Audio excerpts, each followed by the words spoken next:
بنا دیں گے۔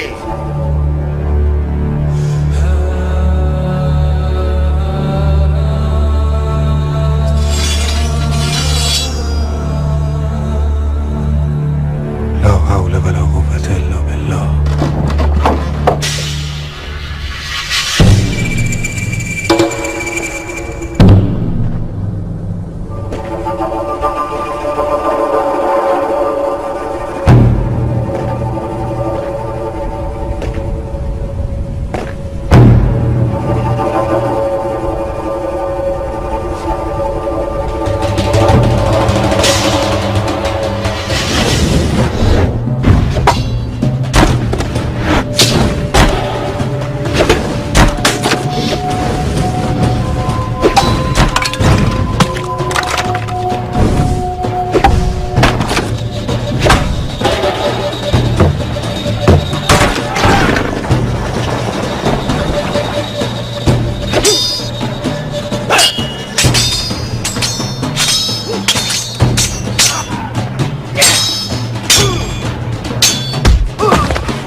لعنت ہے بلال، منحوس بغیر باپ کے شرابی لڑکے۔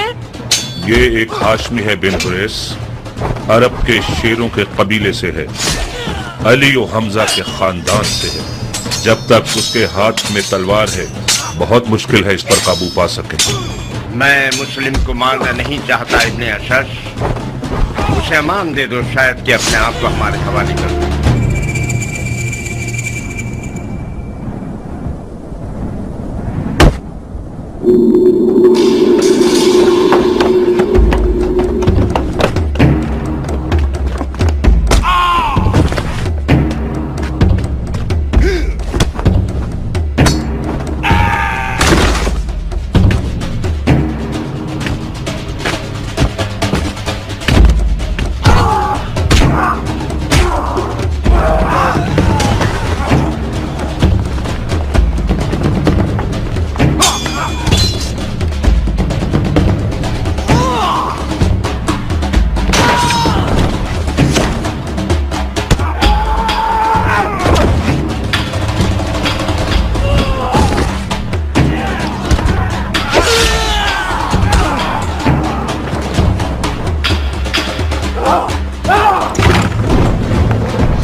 مرد کا بچہ ہے جو مجھے ایک گھونٹ پانی دے دے۔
ابن عقیل، میں ابن اشد ہوں جو تم سے بات کر رہا ہوں۔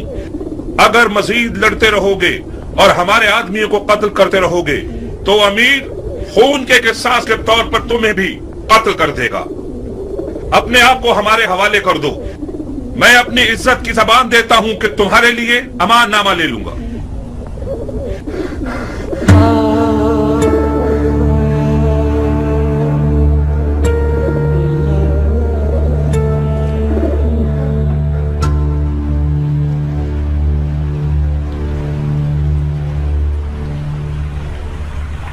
کوئی بات کرو مسلم۔ مجھے مار دو گے یا امان دو گے؟ کیوں پوچھ رہے ہو؟ میں نے امان کے وعدے پر تلوار روکی ہے، ورنہ میں تسلیم نہ ہوتا۔ میدان جنگ میں مارا جانا میرے لیے زیادہ باعزت منزل تھی۔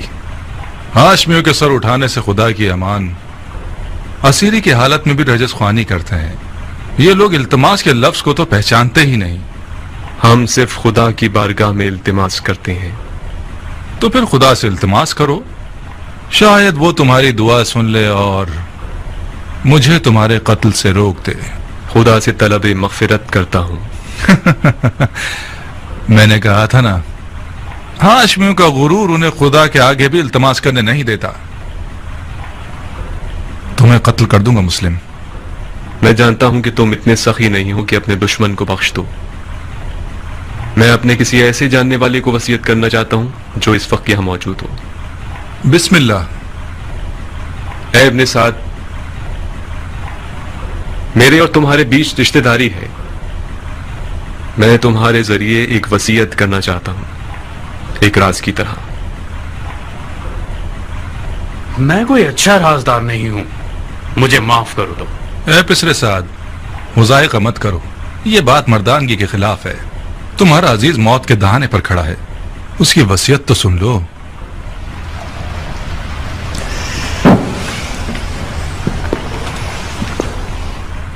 اگر اس کی وصیت سن لوں گا تو پھر مجھے اس پر عمل کرنا پڑے گا۔ کوئی بات نہیں، ہر چند کے اس جیسے کی وصیت پر عمل کرنا جو کہ مرتد ہے، ثواب بھی نہیں اور گناہ بھی نہیں۔ تمہاری غیرت مندی اور مردانگی بڑھ جائے گی اس طرح۔ وصیت پہ عمل کرنا آپ کی مرضی کے خلاف ہوا تو کیا؟ پھر بھی اس پر عمل کرنے کو مردانگی سمجھتے ہیں۔ اب تک تم نے اس کی وصیت نہیں سنی بندہ خدا؟ اگر اس کی درخواست میرے ذاتی مفادات کے خلاف ہو، پورا کر دینا، کوئی بات نہیں۔ لیکن اگر اس کی درخواست شریعت مقدس کے خلاف ہو تو عمل نہ کرنا، اس کا کفارہ ادا کر دینا۔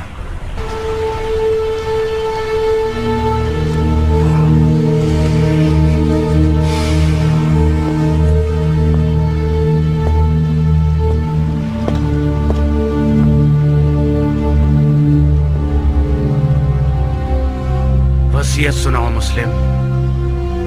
میرے چچا داد بھائی حسین ابن علی کو لکھ دو کہ کوفہ نہ آئیں، لوٹ جائیں۔ میرے مرنے کے بعد میرے جسم کو دفنا دینا کہ زمین پڑا نہ رہ جائے۔ میں کوفہ میں 700 درہم کا مخلوص ہوں، وہ ادا کر دینا۔ میری زرہ اور خود کو بیچ کے ادا کر دینا۔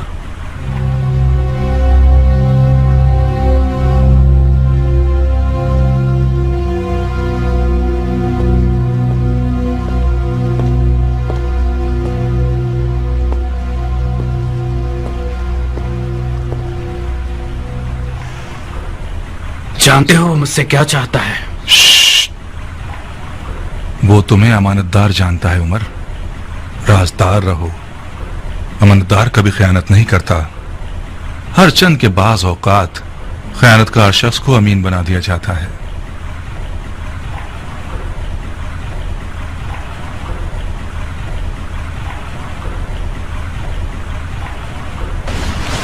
خوب مسلم، تم نے وصیت کر دی؟ کوئی اور خواہش ہے؟ میں پیاسا ہوں، تھوڑا سا پانی دے دو۔